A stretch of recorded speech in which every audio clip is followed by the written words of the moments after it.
Sí.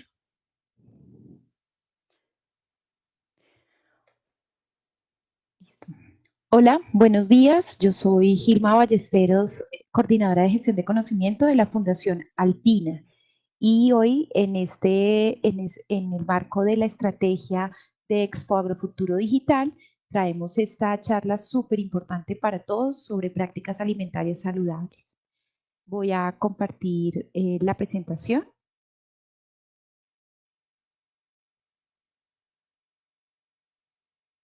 Bueno, eh,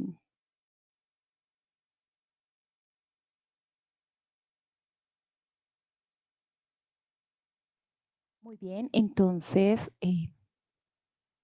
la Fundación Alpina es innovación social que trasciende. Trabajamos para transformar la vida de campesinos colombianos a través de proyectos productivos, sistematizar esas experiencias, escalar o replicar esas experiencias que tenemos. Y eso es lo que nos convierte en un laboratorio social.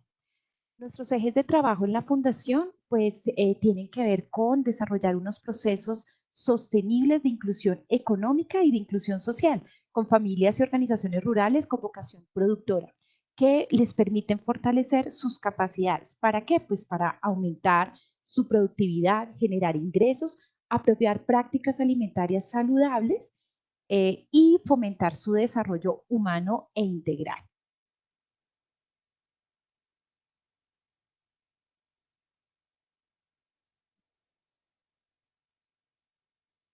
Bueno, nuestra propuesta de valor en la fundación es un equipo técnico interdisciplinario, conocimiento y experiencia en procesos asociativos, creación de circuitos cortos de comercialización en territorios complejos o comercialización de proximidad, gestión del conocimiento para fomentar prácticas sostenibles, replicables a mayor escala y para poder hacer incidencia en política pública, así como alianzas estratégicas que garantizan continuidad, alianzas tanto del nivel nacional como, por supuesto, y vital, las territoriales y locales.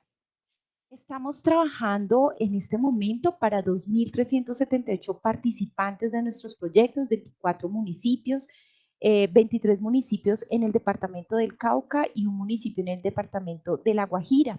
56% de nuestros participantes son hombres y 44% de esos participantes son mujeres. La edad promedio de ellos son de 46 años, el 11% es joven y el 18% son adultos mayores. A lo largo de estos 11 años de la fundación, se han ejecutado 63 proyectos en 56 municipios, 16 de ellos afectados por el conflicto, en 17 de ellos hay presencia de cultivos de coca y hemos trabajado con 51 aliados, que es estratégico para la fundación. No trabajamos solos, siempre sumamos y sumamos con esas alianzas estratégicas. Bueno, ahora sí, entrando en materia, pues el Censo Nacional Agropecuario nos da una información vital para saber hacia dónde dirigir esas acciones afirmativas, cómo transformamos esas vidas y por supuesto en medio de esta pandemia que es el COVID-19, pues nos empezamos a dar, creo que se volvió visible que la ruralidad empieza a tomar relevancia, es fundamental para el desarrollo del país, es fundamental para transformar vidas, pero es fundamental para tener una buena vida. Entonces, en el Censo Nacional Agropecuario nos empezamos a encontrar unas cifras muy interesantes. 2.7 millones de productores son personas naturales o jurídicas o una mezcla de ellas, pero ¿qué hay en el país? 69,5% de esos productores tienen menos de 5 hectáreas y 0,2% de esos productores ocupan el 32,8% del área total de UPAs del país con unidades de 1.000 o más hectáreas. Nos damos cuenta que el 76,6% de la jefatura del hogar la tienen los hombres y bueno, esto es un dato que habría que mirar con mucha más lupa y el 23,4% lo dicen que son las mujeres. Vemos que hay 725.000 personas que son residentes, es decir, que viven allí en esa casa en donde hay producción y nos damos cuenta también que el 57,4% de esos productores alcanzaron un nivel educativo en básica primaria, 19,2% en ninguno y solo el 2% en estudios técnicos. Esto a la fundación nos empieza a dar un panorama muy importante sobre dónde es que debemos focalizar nuestras acciones. Bien, pero no solo el censo agropecuario, la ENSIN también nos empieza a dar unas pistas no solo sobre producción de alimentos, sino también sobre cuáles son los cambios alimentarios que empiezan a tener los colombianos. Nos empezamos a dar cuenta de unos determinantes sociales, de cómo se empieza a ubicar unos temas muy importantes en esta agenda de prácticas alimentarias y nos empezamos a dar cuenta que hay una conexión muy importante entre producir alimentos y consumir alimentos y no solo consumirlos de cualquier forma, sino que lo debemos hacer con unas prácticas que logren vitalizarnos, que logremos tener una vida saludable, pero además no es solo consumirlo, sino que también eso tiene toda una cadena allí detrás que es importante rastrearla. Nos empezamos a dar cuenta que en esos cambios alimentarios, mucho de la producción alimentaria tiene que ver con las temporadas de lluvia, de sol, cuándo cosechar o cuándo no hacerlo, cuando tenemos abundante agua, cuando esa agua es en abundancia, cuando no la tenemos, hay escasez, cuando tenemos que entonces hacer unas prácticas puntuales en materia de agua para poder tener no solo nuestra producción sostenible, sino autoproducción de alimentos, cómo podemos mejorar esa autoproducción de alimentos, cómo hemos visto cómo se cambian, digamos, esos cambios en las que las inundaciones, la minería, el extractivismo, y todos estos, digamos, todos estos fenómenos empiezan a determinar la producción de alimentos y cómo también eso cambia en nuestra vida.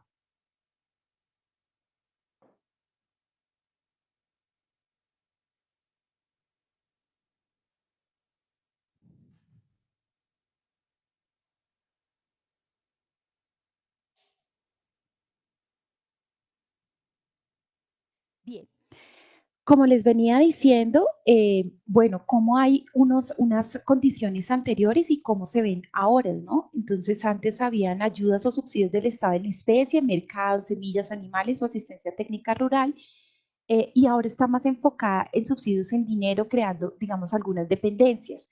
No se gasta en alimentos, sino en otros bienes y servicios. Hay muchos municipios que producían grandes cantidades de alimentos, que eran despensas regionales y nacionales, y municipios que han dejado de ser esas grandes despensas y digamos, empieza a haber un cambio constante en los precios de los alimentos. Antes habían unas cocinas amplias que favorecían preparación de alimentos más elaborados y digamos una alimentación mucho más familiar. Hoy en día las cocinas son mucho más pequeñas que limitan una preparación de recetas elaboradas y las familias más pequeñas se reúnen menos a la hora de comer. Esto ha cambiado con el COVID, digamos, el tema de la cuarentena nos ha dejado regresar nuevamente a compartir los alimentos, a tener una manera de producirlos, pero además una manera de cocinarlos y también pues eso ha provocado otras dinámicas familiares. Se cocinaba para familias más grandes, mayor valoración de alimentos caseros y naturales. Irma, hola. Mira, nos comentan acá que no te está pasando la presentación. ¿Puedes volver a compartir pantalla? Ok, claro que sí.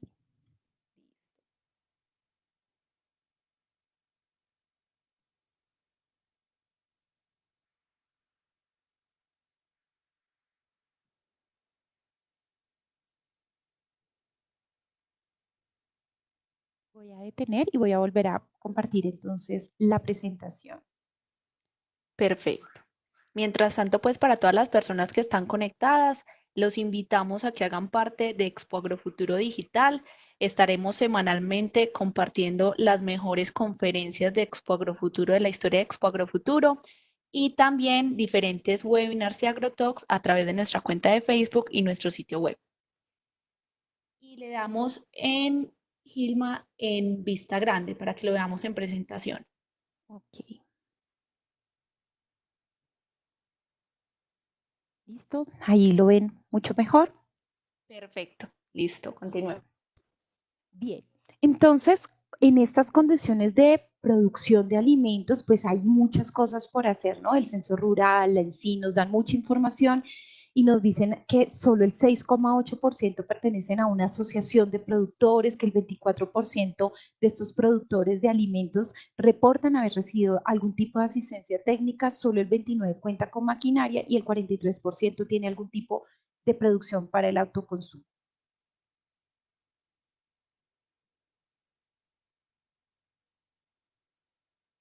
Bien. Aquí voy a pasar rápidamente, como un poco hablando de la situación de esos productores en los departamentos en los que hemos estado. El 8% pertenecen a una asociación de productores en el Cauca y solo el 12% cuenta con maquinaria. Bien, en La Guajira solo es el 3%, es todavía menor. El 4% reportan haber tenido algún tipo de asistencia técnica y solo el 8% cuentan con maquinaria. Entonces, esto nos dice mucho de lo que hay que hacer. Bien, ¿qué es entonces eso de las prácticas de vida saludable? Pues están dadas por apropiación de los individuos y las comunidades, son todos aquellos aspectos relacionados con la salud y con su territorio, identificando presencia de factores de riesgo y factores protectores para el bienestar individual y familiar de la comunidad. Son todas aquellas acciones afirmativas que nos permiten realmente tener una vida saludable y que tiene que ver con todas aquellas desde la producción de alimentos hasta el consumo de alimentos. Bien.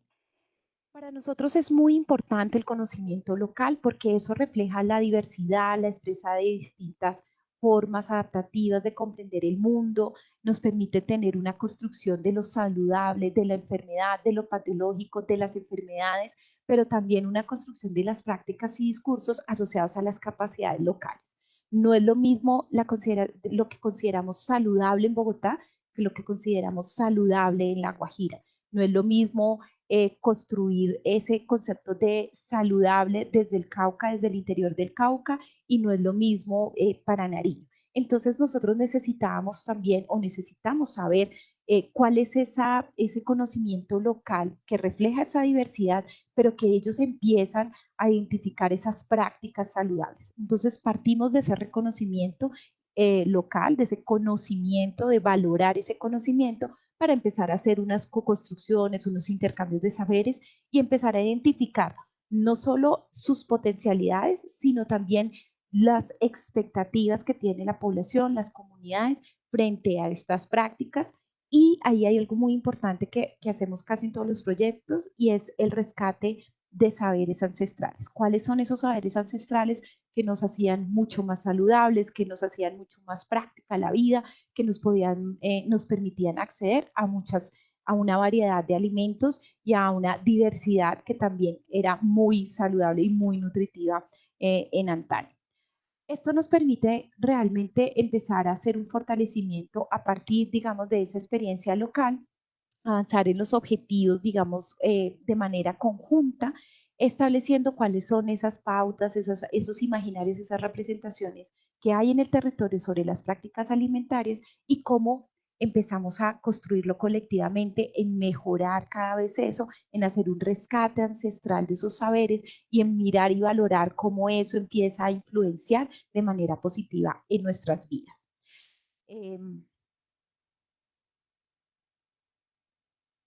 Bien.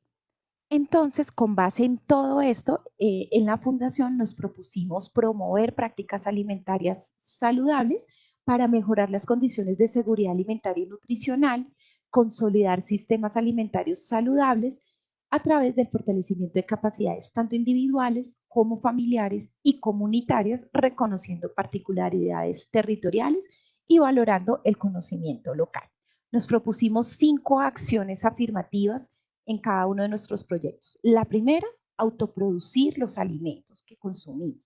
La segunda, lograr un rescate ancestral de alimentos y de gastronomía local. No solo rescatar aquellos alimentos que hemos dejado de sembrar, sino también aquellas recetas que hemos dejado de hacer y también toda esta cocina, todo esto que se teje alrededor de la cocina, que también tiene un gran valor cultural, pero también un gran valor nutritivo en nuestras vidas.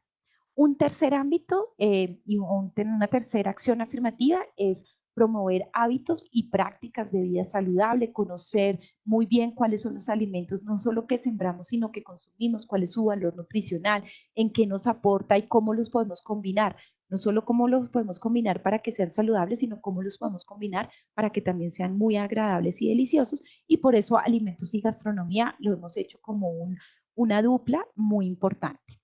Lo cuarto es la participación, muy importante la participación, tanto de las familias como de las comunidades, para que allí pues sientan que están incluidos, que todos se les escucha y que todos desde nuestra propia apreciación de la vida y de los alimentos y del gusto, pues podemos aportar a tener una alimentación eh, deliciosa, rica, nutritiva.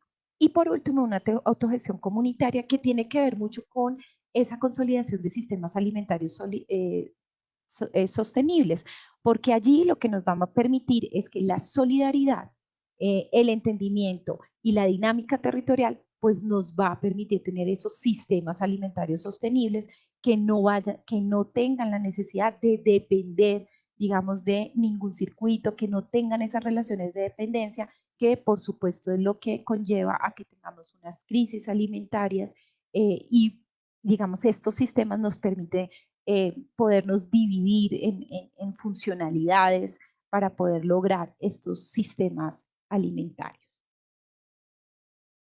Bien, nos hemos propuesto que no lo podemos hacer tampoco todo de un momento a otro, sino que lo debemos hacer por niveles. Nos hemos propuesto en nuestros proyectos tener al menos 3 niveles.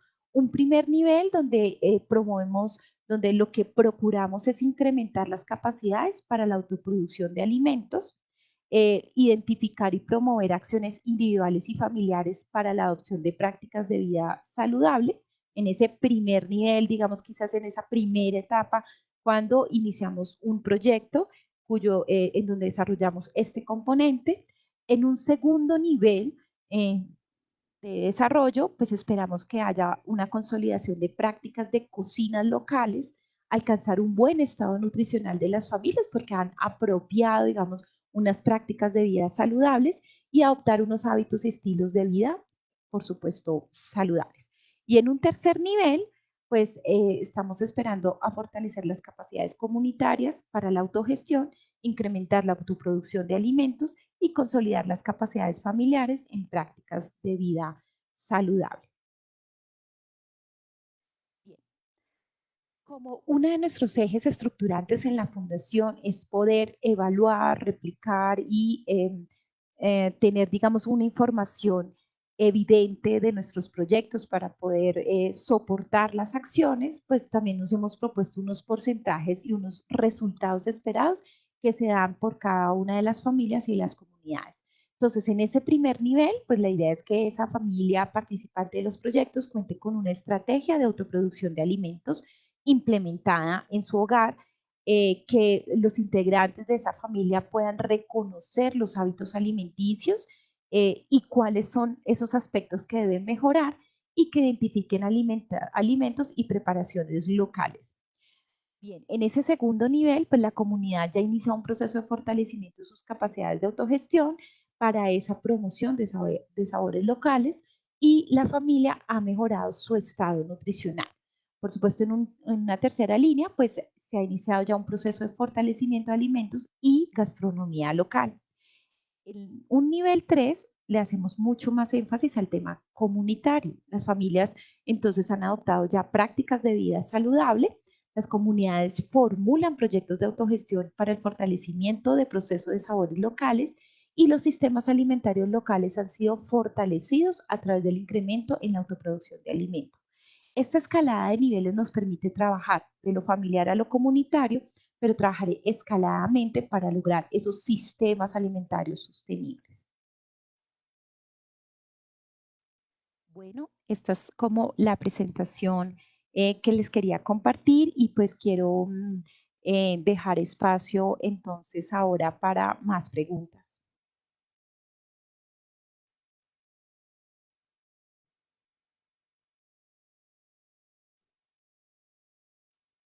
Bien, entonces voy a ir contestando algunas preguntas que empiezan a hacer. Entonces,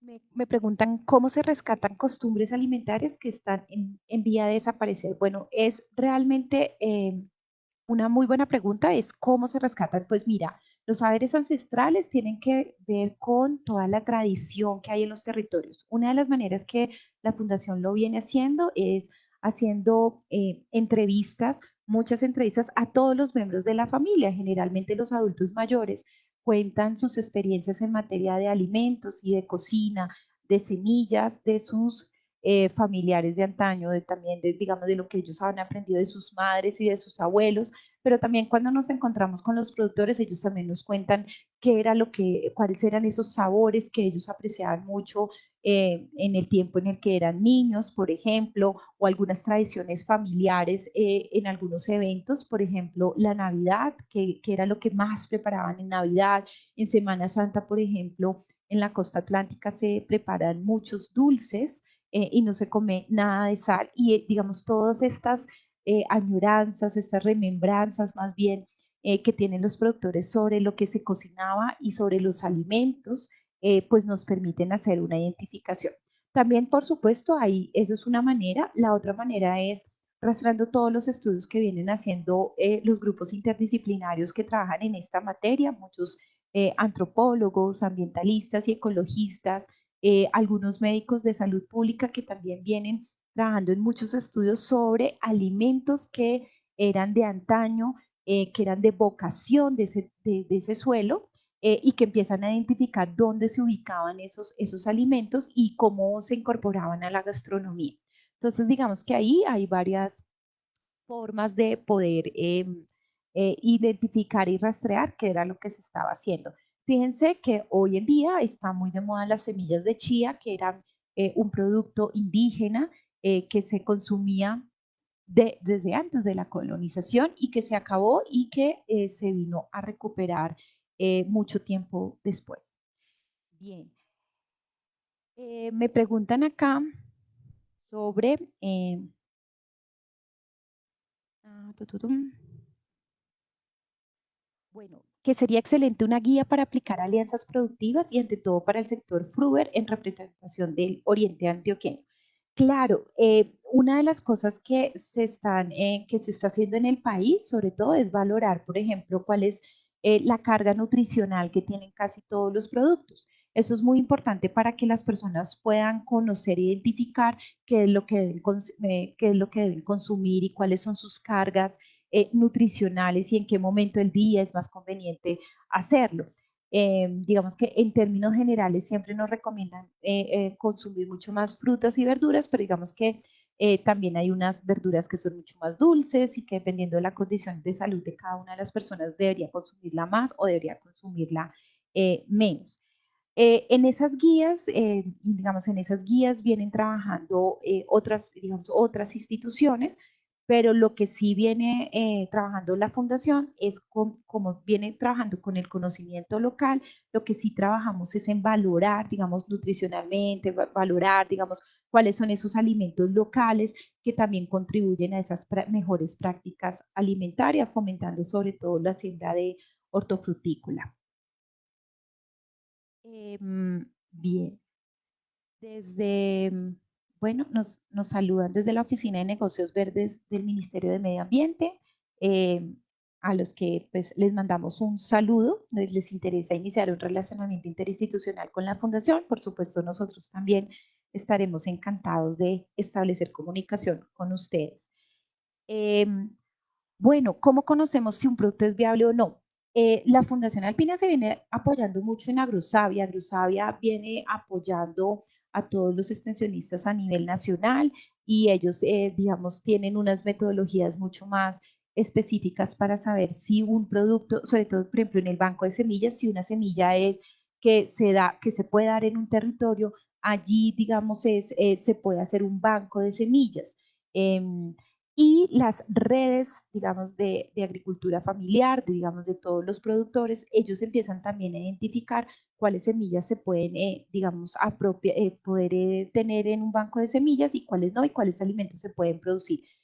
Y allí, digamos, de acuerdo a la vocación del suelo, pues se determina con algunos estudios.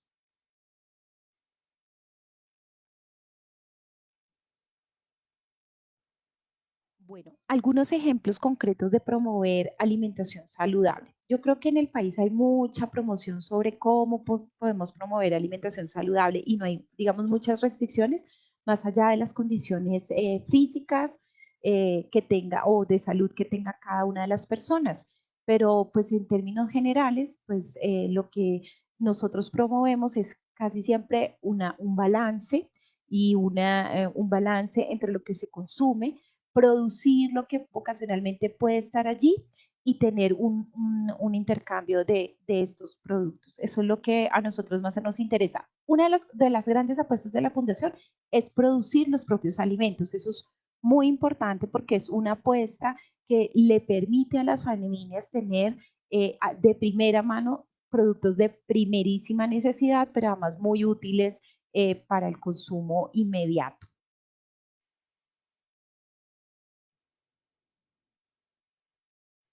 Nosotros dejaremos, me preguntan que si vamos a dejar un correo electrónico, por supuesto que sí.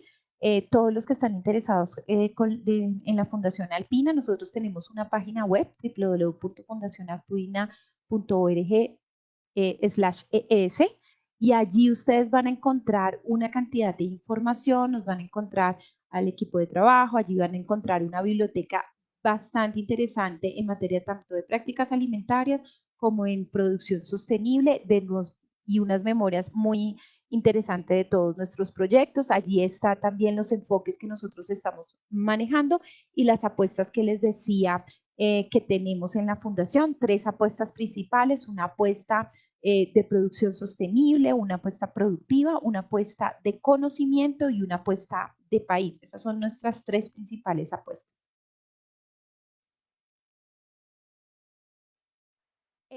Bueno, me preguntan que si he pensado promocionar algunos espacios más sociales para que estas prácticas se repliquen. Una de las apuestas que tenemos, una de las estrategias dentro del modelo de gestión de conocimiento es construir las redes de aprendizaje multinivel y lo que hacemos es hacer unos encuentros, tanto familiares como digamos, encuentros familiares y encuentros comunitarios, donde hay un encuentro y una interacción de saberes entre unas comunidades y otra, entre unos productores y otros, incluso entre unos extensionistas y otros extensionistas.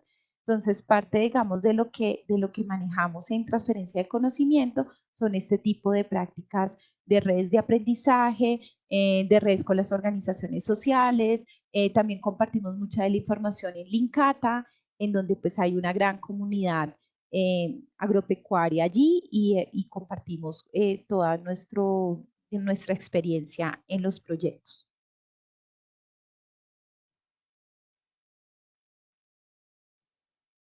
Muy bien, creo que hasta ahora, bueno, muy bien, pues los invito mucho a que puedan visitar la página web de la Fundación Alpina.